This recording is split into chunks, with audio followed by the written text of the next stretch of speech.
So, okay, close your eyes please and take a few deep breaths. Închidem ochii și respirăm de câteva ori profund.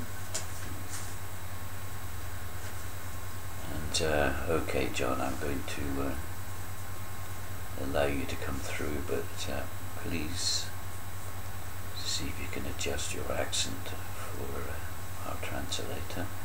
John, te rog să vii acum pe mine și te rog să vorbești clar, fără accent, ca să înțeleagă traducătorul.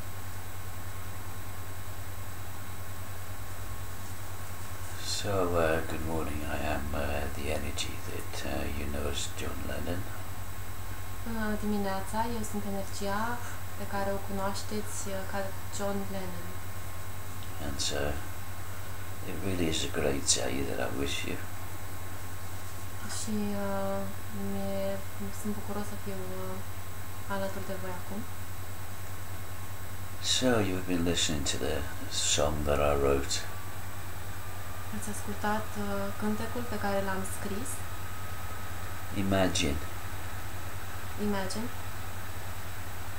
It's like the channel has told you so many times. Așa cum v-a spus și acest canal de foarte multe ori, That actually your imagination is a very, very powerful thing. imaginația voastră este un lucru foarte, foarte puternic. You've already used your imagination to create what you think is reality around you.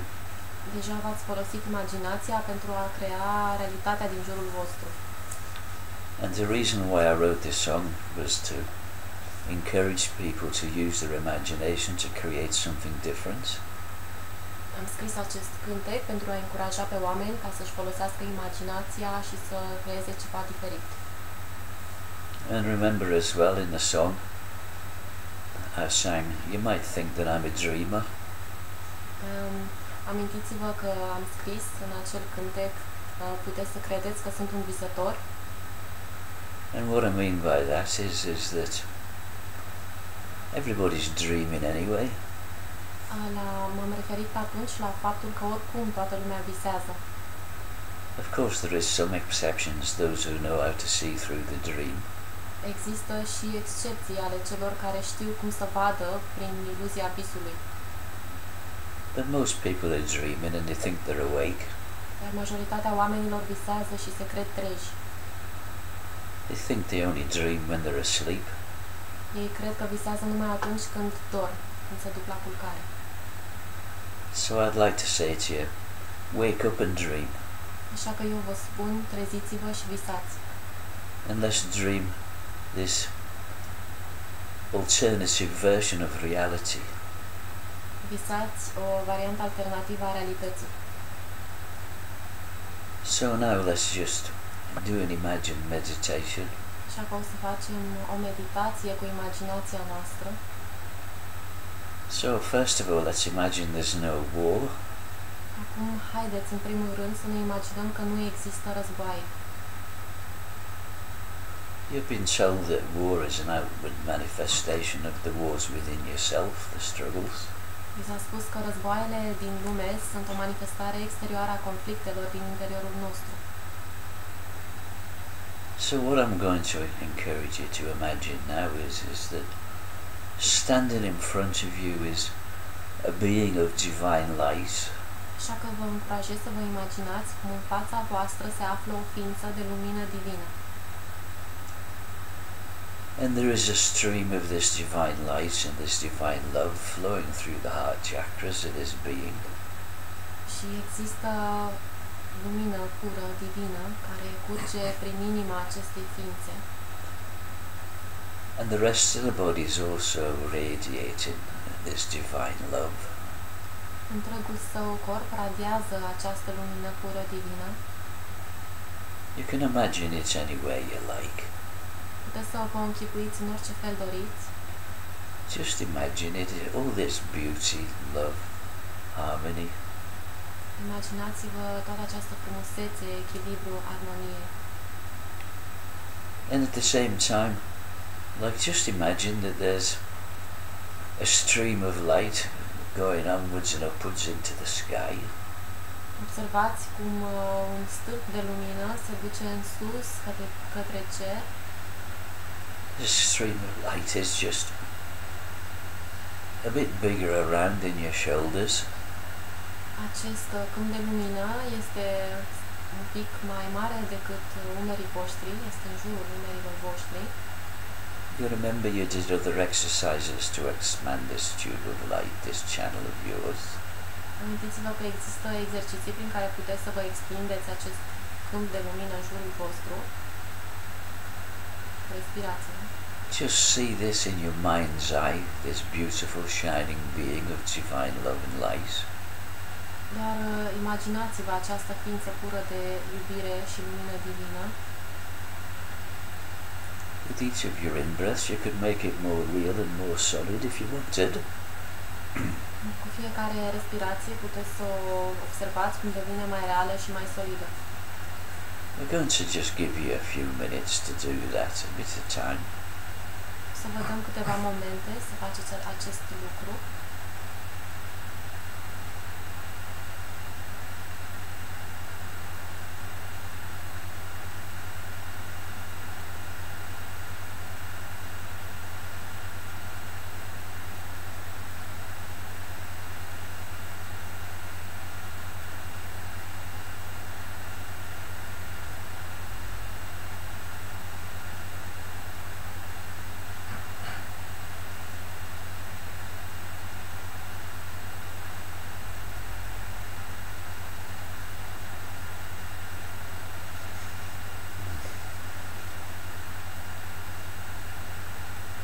And now imagine that the stream of light coming from the heart chakras of this being is connecting with your heart chakras. Observați cum câmpul luminos care curge prin inima acestei ființe din fața voastră se conectează cu chakra inimii voastre. And there's a two-way flow of this divine love and this divine light. Și iubirea divină și lumina divină curge de la voi spre această ființă și de la această ființă spre voi.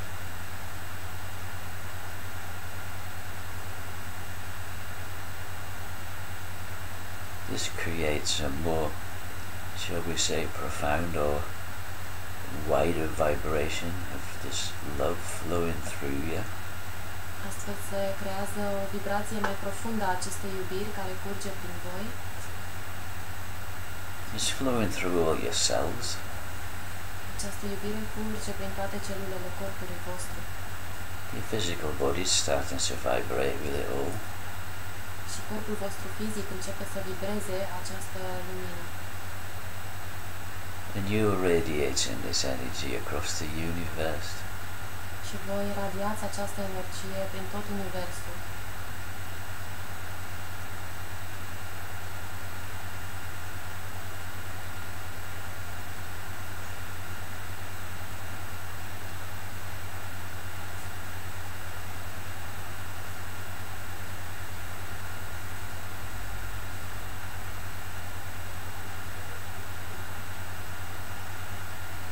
Right, now I'd like to inform you that this being a light that's standing in front of you is actually your divine self.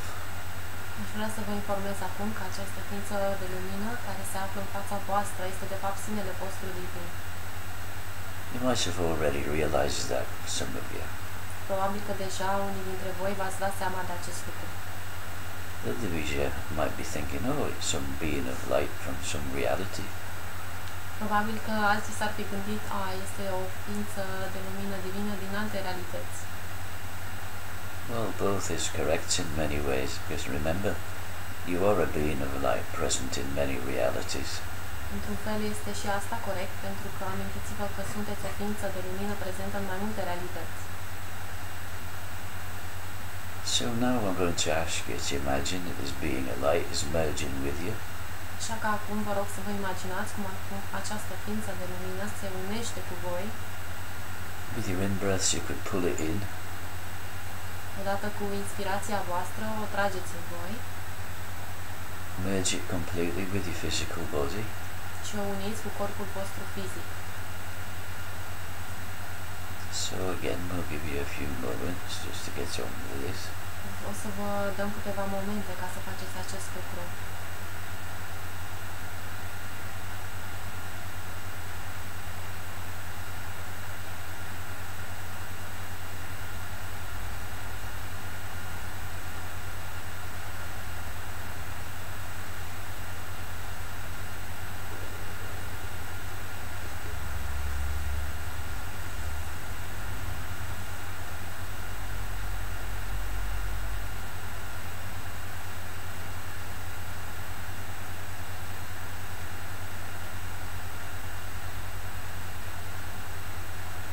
So right now,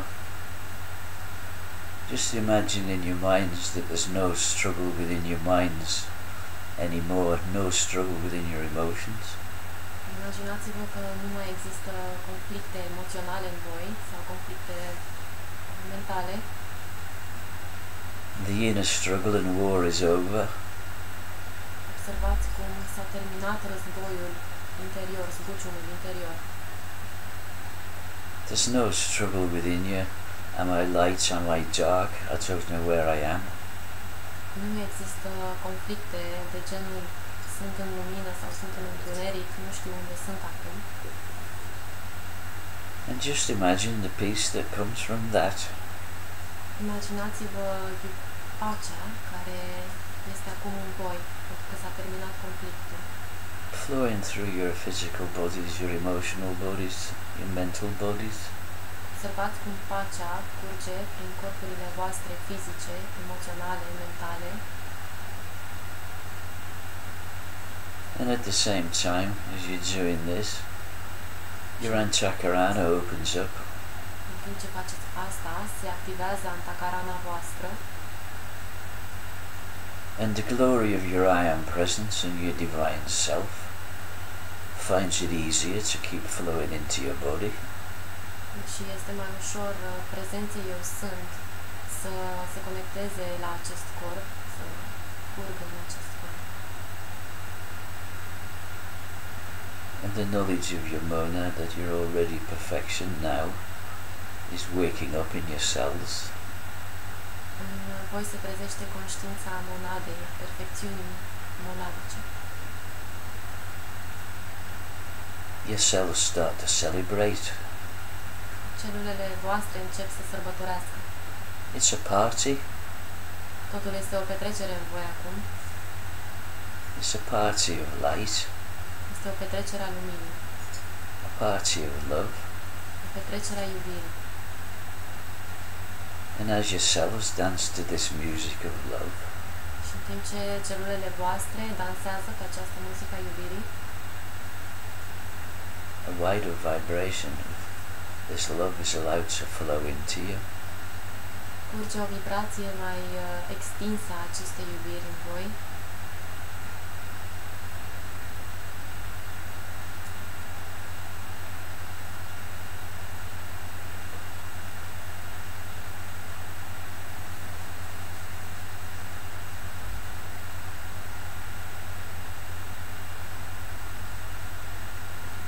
So now, okay, you could say to yourselves, happy birthday, the war's over. Așa că acum vă puteți spune vouă înșivă, la mulți ani s-a încheiat războiul. I say happy birthday because it's like being born again. Vă spun la mulți ani pentru că e ca și cum v-ați fi născut din nou. Free of program and restriction. Sunteți liberi de programe și restricții. So it is like just being reborn. Este ca și cum v-ați fi renăscut.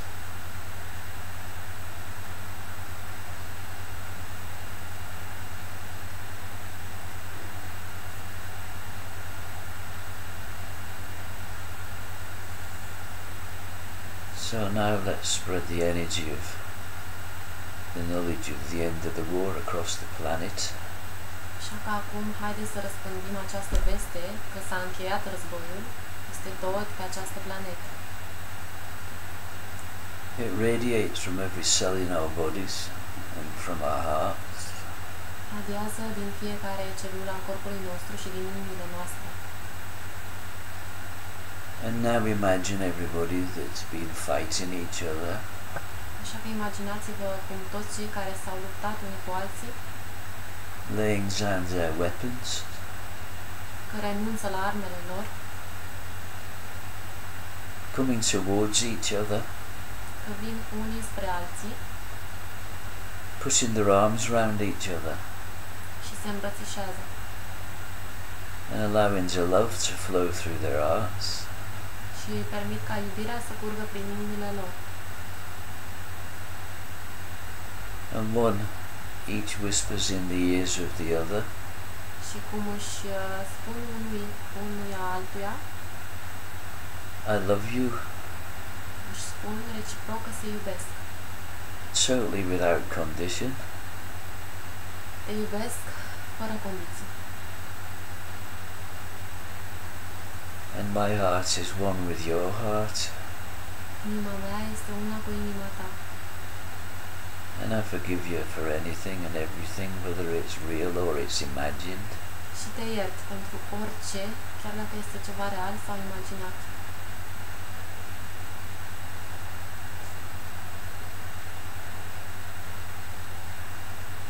Just imagine that these exchanges through the heart are again radiating across the planet. Observați cum această iubire pe care o schimbă în inimile lor radiază către toată planeta. And at the same time, the people are collecting the weapons up. În același timp, oamenii își iau armele And the weapons are being taken away and turned into useful things for people's lives. iau armele și le reciclează, le transformă în obiecte utile pentru viețile oamenilor. Transformed into tools, Le transformă în unelte, transformed into materials, le transformă în materiale for the common use of the progress of humanity. care să fie folosite pentru progresul umanității.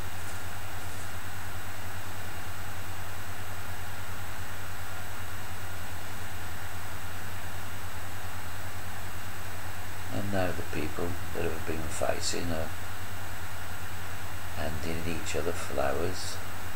Așa că acum oamenii care au fost în conflict își dau flori unul la altul. Beautiful flowers with nice scents and colours. Flori foarte frumoase care miros plăcut și sunt colorate. And the scents and the colours of the flowers just gladden the heart.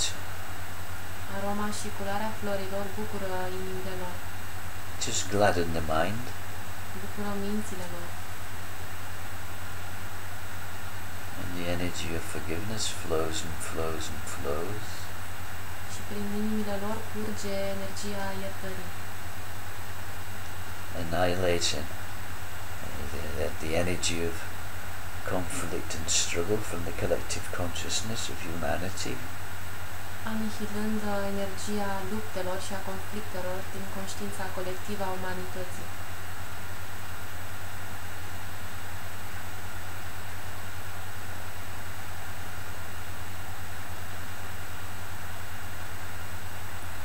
So okay, now let's imagine something else. Nu putem să ne imaginăm și altceva. That the tools and implements have been created from the weapons have made it possible to make easy cultivation of the land. Uneltele care au fost realizate din armele acelea sunt folositoare pentru a cultiva pământul. And the Mother Earth just is very glad to produce the gift of food. Și Mama Pământ este bucuroasă să ofere darurile hranei. And let's imagine those people that have been withholding food from others. Haideți să ne imaginăm cum acei oameni care au îngrădit mâncarea numai pentru ei And receiving money for not growing food. și care au primit bani fără să ofere hrană, have a complete change of attitude. își schimbă complet atitudinea. So the land is more and more cultivated. Așa că pământurile sunt din ce în ce mai cultivate. There's an abundance, Există abundență, enough and more than enough for all beings, whether human, animal and so on. există abundență pentru toată lumea, pentru toți oamenii și toate animalele. So let's imagine the children of the world Haideți să ne imaginăm cum copiii din întreaga lume, all looking well fed and well nourished, sunt cu toții bine hrăniți și sănătoși with happy smiles upon their faces, și au zâmbete bucuroase pe fețele lor, everybody have enough food to sustain them and keep them in good health in the body. cu toții au suficientă hrană care îi păstrează pe ei într-o stare de sănătate. See the change on the faces of all the other starving people. Observați cum se schimbă grimasele de pe fețele oamenilor care erau înfometați. Imagine their faces changing from struggle, desperation and so on to nice smiling faces. Observați cum privirile lor pline de durere și disperare se transformă în chipuri luminoase și fericite. And as people have smile on their faces, their hearts also smile. Și cum fețele lor zâmbesc, asemenea sunt și inimile lor pline de bucurie. And the hearts join up around the world, Și inimile pline de iubire se unesc prin toată lumea, resonating with each other, vibrating with each other with this love, compassion and forgiveness. vibrând împreună în această energie a iubirii și a compasiunii.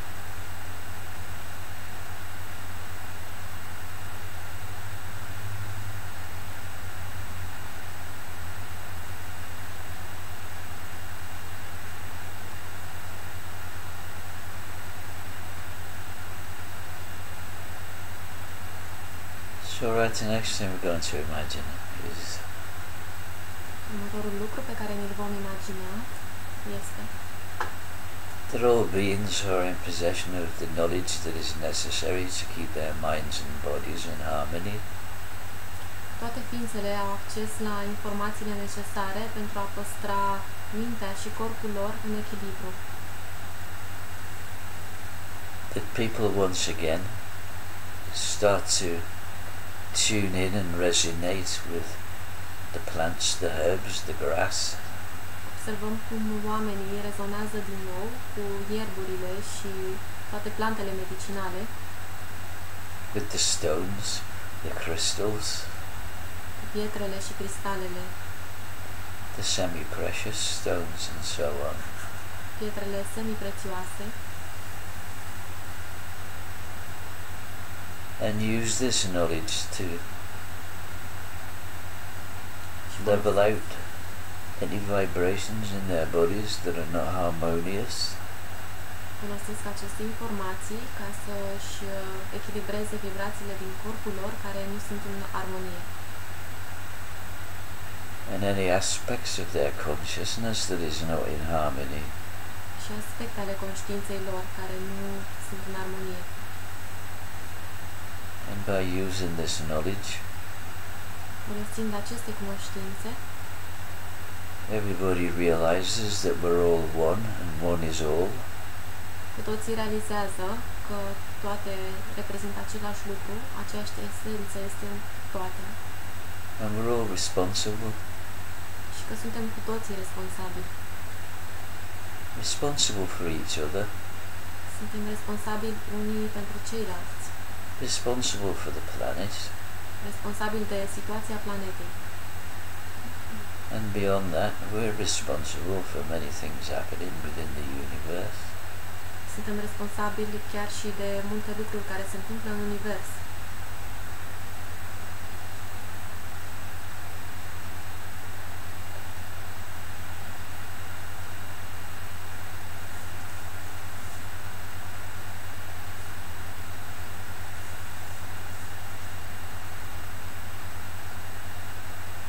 Just allow this love to flow. Permiteți iubirii să curgă. And remember, we talked about the story. Amintiți-vă că am vorbit despre poveste. The love just erases the story from our emotions.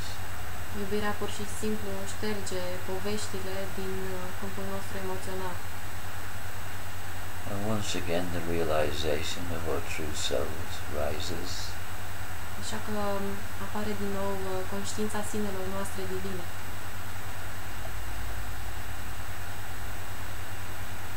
We're all beings created in the essence of love. Cu toții suntem ființe create în esența iubirii. Love, love, love. Iubire, iubire, iubire.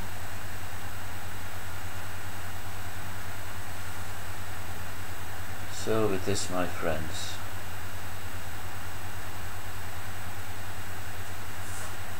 Așa că, prietenii mei, I'm just going to step aside from the channel.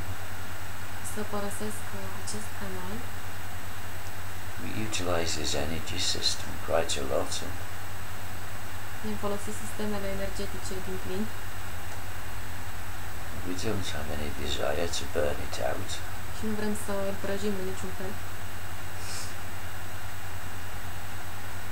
So I'm going to leave you in this imagination. Și că o să vă las acum în această stare de imaginație. It's just a reminder. Doar să vă reamintesc. Wake up and dream. Să vă treziți și să visați.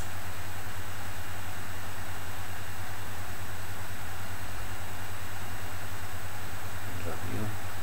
Vă iubesc.